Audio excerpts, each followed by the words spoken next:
Good evening, colleagues, friends. I hope you have been enjoying APPSMO so far. As part of the 23rd APPSMO program, organizers have arranged this distinguished dinner lecture. We're really honored and pleased to have Professor Barry Tesker with us this evening to give this lecture on new security dimensions in the Asia Pacific. First of all, let me introduce our speaker. Professor Barry Tesker is a distinguished fellow at the RSIS and also Nanyang Professor of Practice at NTU. Professor Tesker is a member of the Presidential Council for Minority Rights in Singapore and a member of the Board of Directors of the Lee Kuan Yew Exchange Fellowship. He was the chair of the ASEAN Intergovernmental Commission on Human Rights in 2018. From 2000 to 2014, he was the director IDSS, which was the predecessor of RSIS. IDSS remains part of RS today. He also served as a founding dean of RSS from 2007 to 2014. He was the chief executive officer of the Singapore Trade Development Board from 1994 to 2000, and Singapore's ambassador to Indonesia from 1986 to 1993. Ambassador Tesker served as Singapore's non-resident ambassador to the Holy See and Spain from 2007 to 2020. A President Scholar, he was educated at the University of Singapore, University of London, and Cornell University. He was awarded an honorary Doctor of Letters by the University of Warwick in 2012 and Doctor of Laws by the University of Exeter in 2013. Ambassador Tesker has also been very active in the corporate world, serving on the boards of Singaporean and multinational corporations.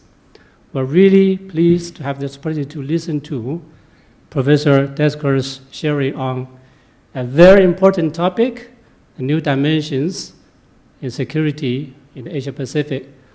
Let me invite Professor Tesker to give us the lecture. Good evening.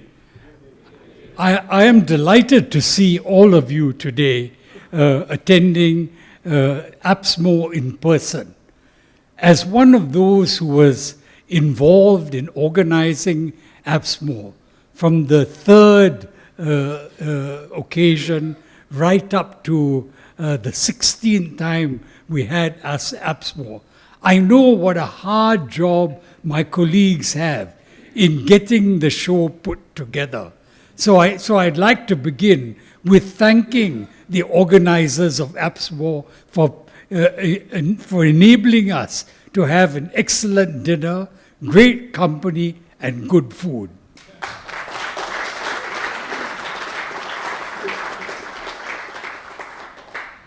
In selecting the topic for this year's dinner lecture, my colleagues, the APPSMO organizers, were being mischievous.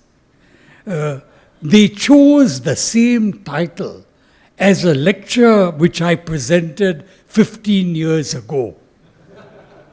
In 2007, I was invited to deliver the inaugural Michael Hinze lecture, which marked the establishment of the Center for International Security Studies at the University of Sydney.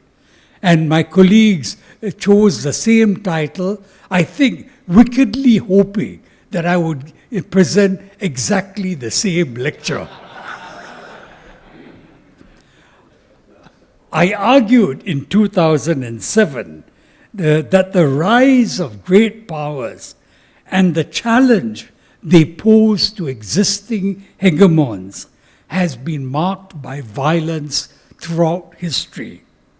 The emergence of China as a peer competitor to the United States in the Asia-Pacific over the next 2 decades, I argued, will test this historical proposition. What I now have to do is to focus on the changes in the global and regional security environment in 2022, 15 years after my last lecture. How will this shape security perspectives in the Asia-Pacific over the next decade?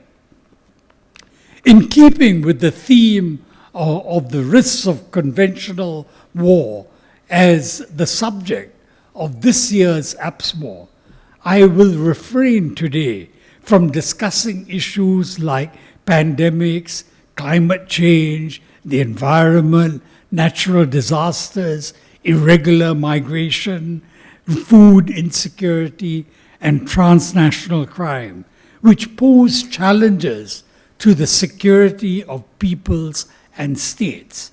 Neither will I discuss the shift away from freer trade to strategies aimed at restricting the access of competitors to goods, services, finance, and information, as well as moves to reduce the reliance on supply chains dependent on high-risk competitors.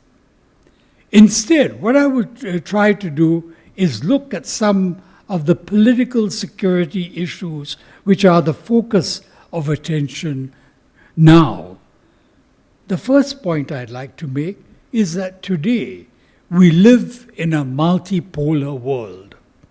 The sharp deterioration of US-China relations is a critical factor in the policy of considerations of states in the region today.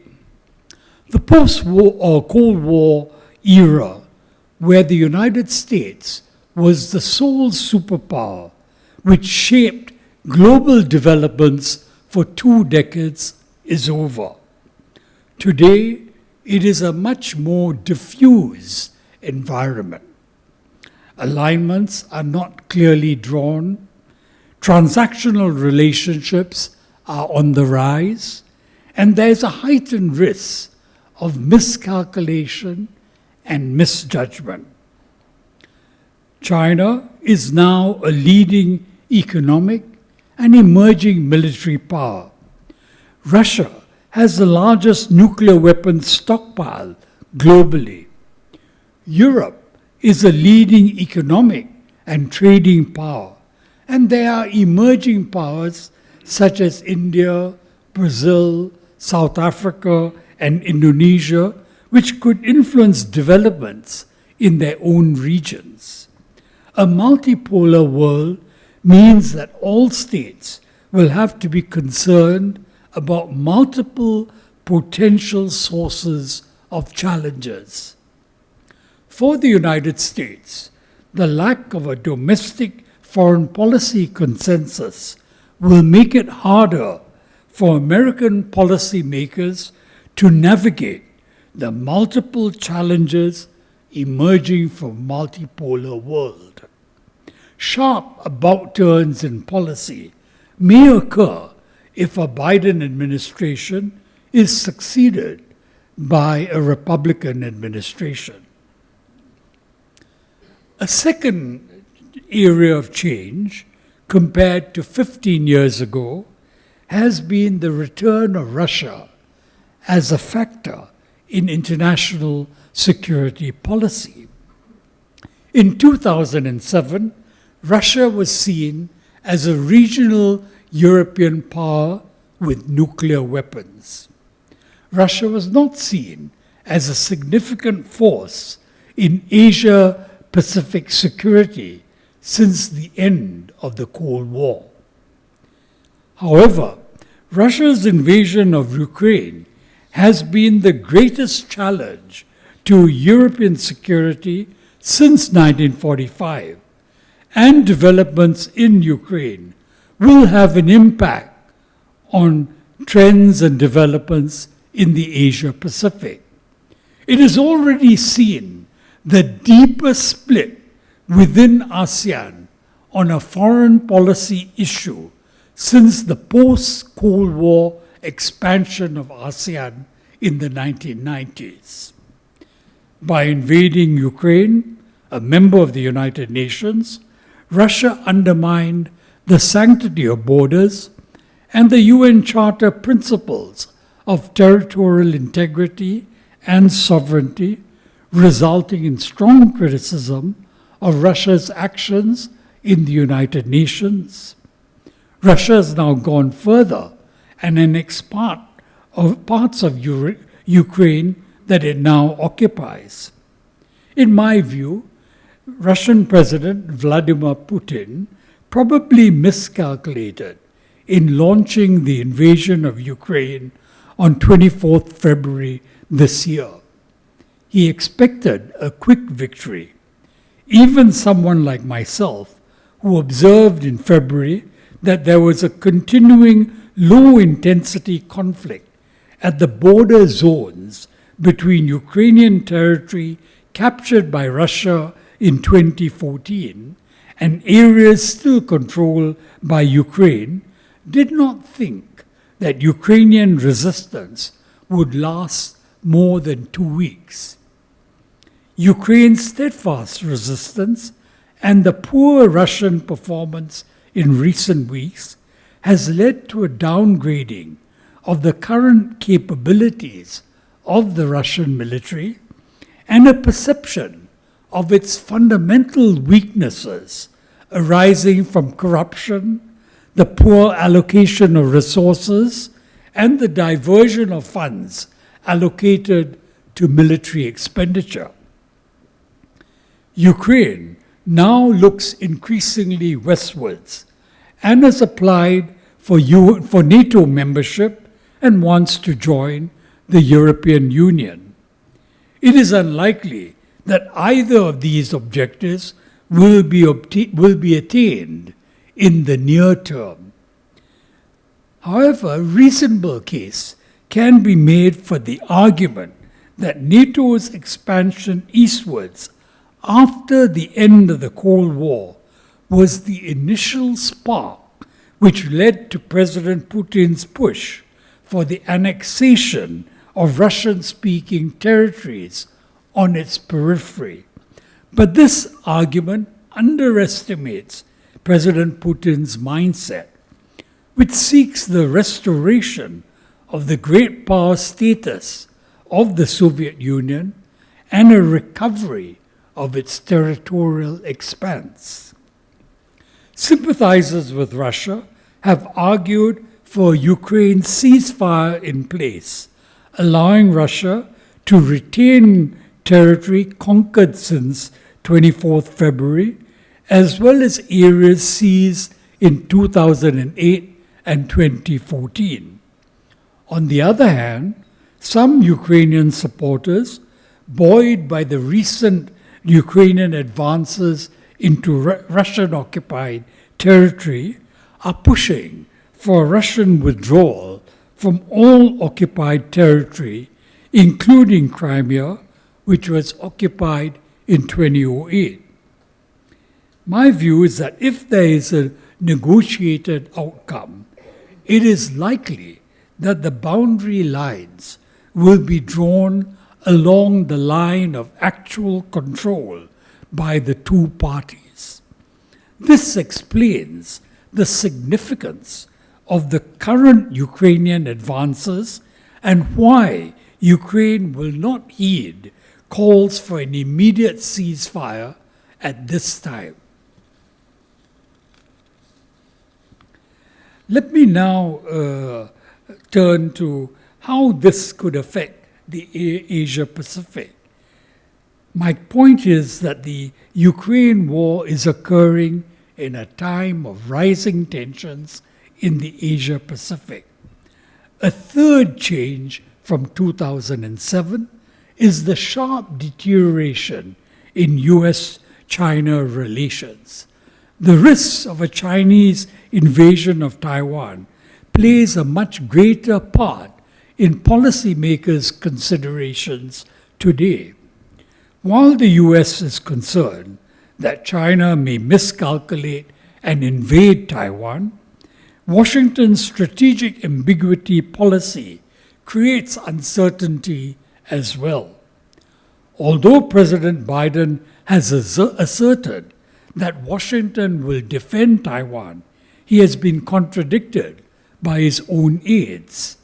The difference with Ukraine is that since 1971, the People's Republic of China has been a permanent member of the United Nations Security Council, and there is a global consensus that Taiwan is a part of China. Earlier, China appeared to be moving away from conflict with Taiwan to a mutually beneficial relationship, while Taiwanese policymakers downplayed defense expenditure and created opportunities for Chinese investment and greatly expanded tourism exchanges, even as many Taiwanese moved to China in search of business opportunities. What is seldom discussed, however, is that since the 1990s, Taiwan gradually reduced its military draft requirements from 2 years to 4 months and introduced the option of voluntary community service for people who have been on the draft. Instead of serving for 4 weeks, you serve for 1 long weekend a year.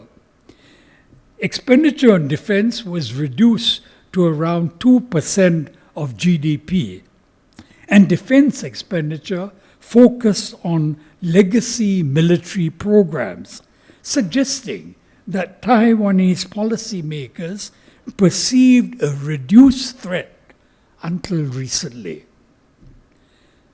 There is a need, I think, to bridge the differences across the Taiwan Straits. Singapore has tried to bring the two parties together. In 1993, Singapore hosted the Wang Ku talks, bringing together the heads of two semi-government bodies to expand cross-trade, economic, cultural, and technical exchanges. In November 2015, Singapore hosted the historic meeting between President Xi Jinping and then Taiwanese President Ma Ying-jeou. This highlights the point that the risks of miscalculation in the handling of Taiwan remains the critical challenge in the Asia-Pacific. Returning to the broader issue of US-China relations, I would like to mention a recent discussion at the Asia Society.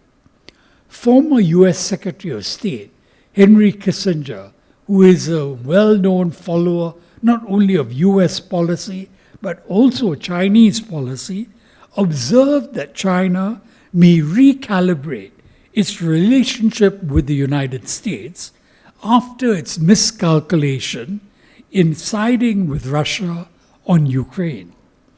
Despite China's no-limits partnership with Russia, China has provided minimal support to Russia while benefiting from deep discounts in oil purchases from Russia. Kissinger anticipates that President Xi Jinping will tilt modestly towards the United States after the forthcoming 20th Party Congress.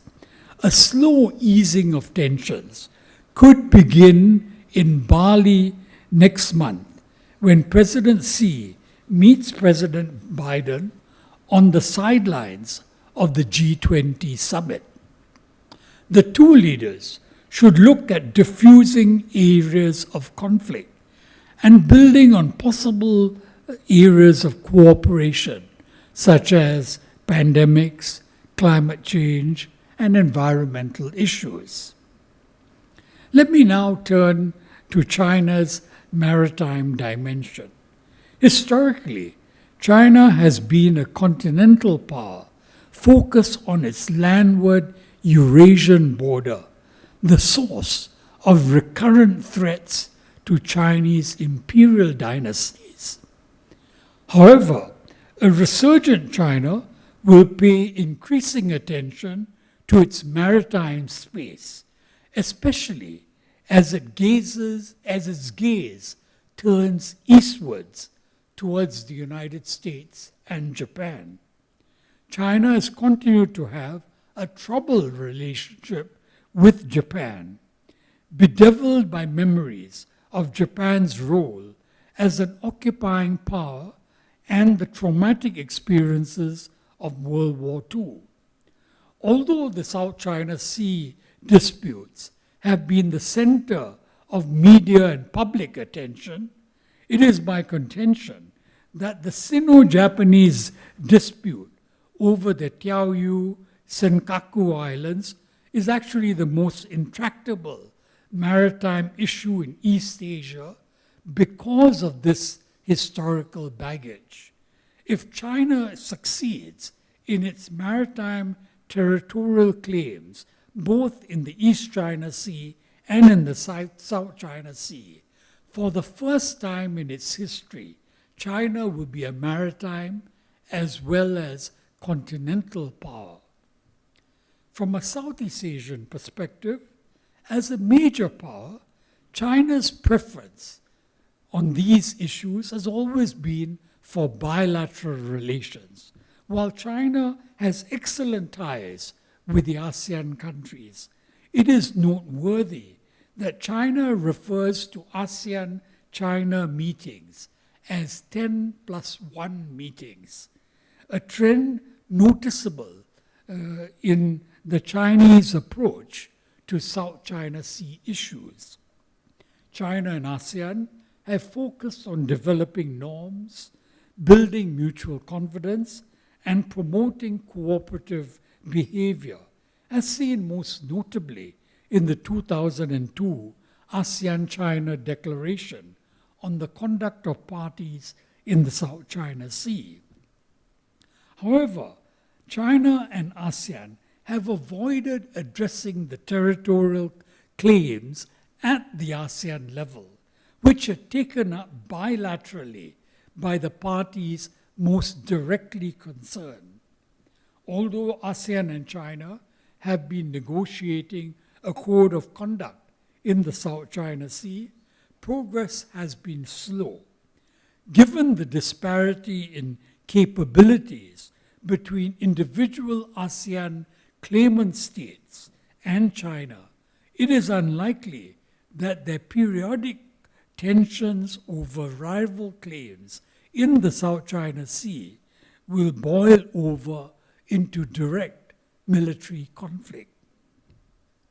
American naval and air superiority in East Asian waters will be increasingly tested by the rapid expansion of China's navy, as well as China's development of a significant edge in emerging and disruptive technologies, such as the development of artificial intelligence and autonomous systems, hypersonic missiles, and the use of dual technologies in biotechnology, robotics, and quantum technology.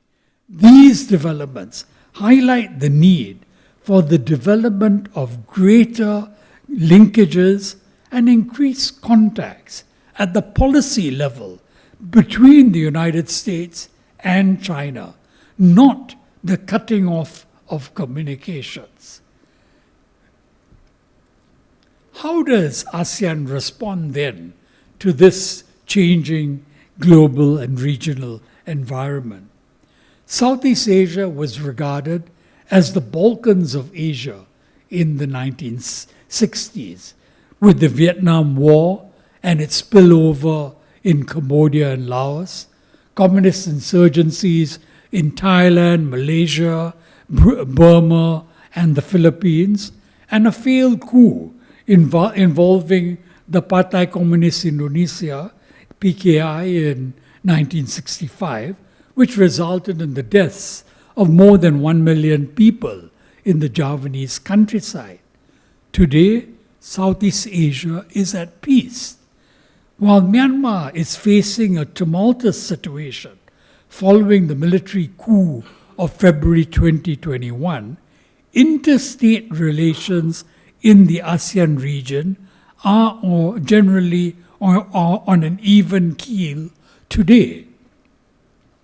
ASEAN has attempted to adopt an even-handed policy to China and the United States. For states in the region, China is rapidly emerging as their largest trading and economic partner. In Southeast Asia, China's political relationship is closest with the mainland states of Myanmar, Cambodia, Laos, and Thailand. By contrast, the maritime states of Indonesia, Malaysia, Singapore, and Brunei have excellent trade and economic relations, but have been wary of being too closely tied to China, a sentiment shared by the Vietnam and the Philippines, which contest Chinese claims in the South China Sea. Under the Biden administration, the United States has strengthened relations with these maritime states and is perceived as balancing a rising China in the Asia-Pacific region. As a regional organization, ASEAN has made outstanding progress in creating a regional identity. However, there are limits to regional institution building. The challenge for each and every ASEAN state is to build a sense of loyalty and commitment to the state. Other than Singapore, all the other ASEAN countries are old societies but new nations. Ethnic, religious, and class cleavages test the stability and security of ASEAN states. ASEAN has helped to secure a more secure international and external environment. But we also need to recognize that the greatest challenge confronting ASEAN member states at the present time are internal. Thank you.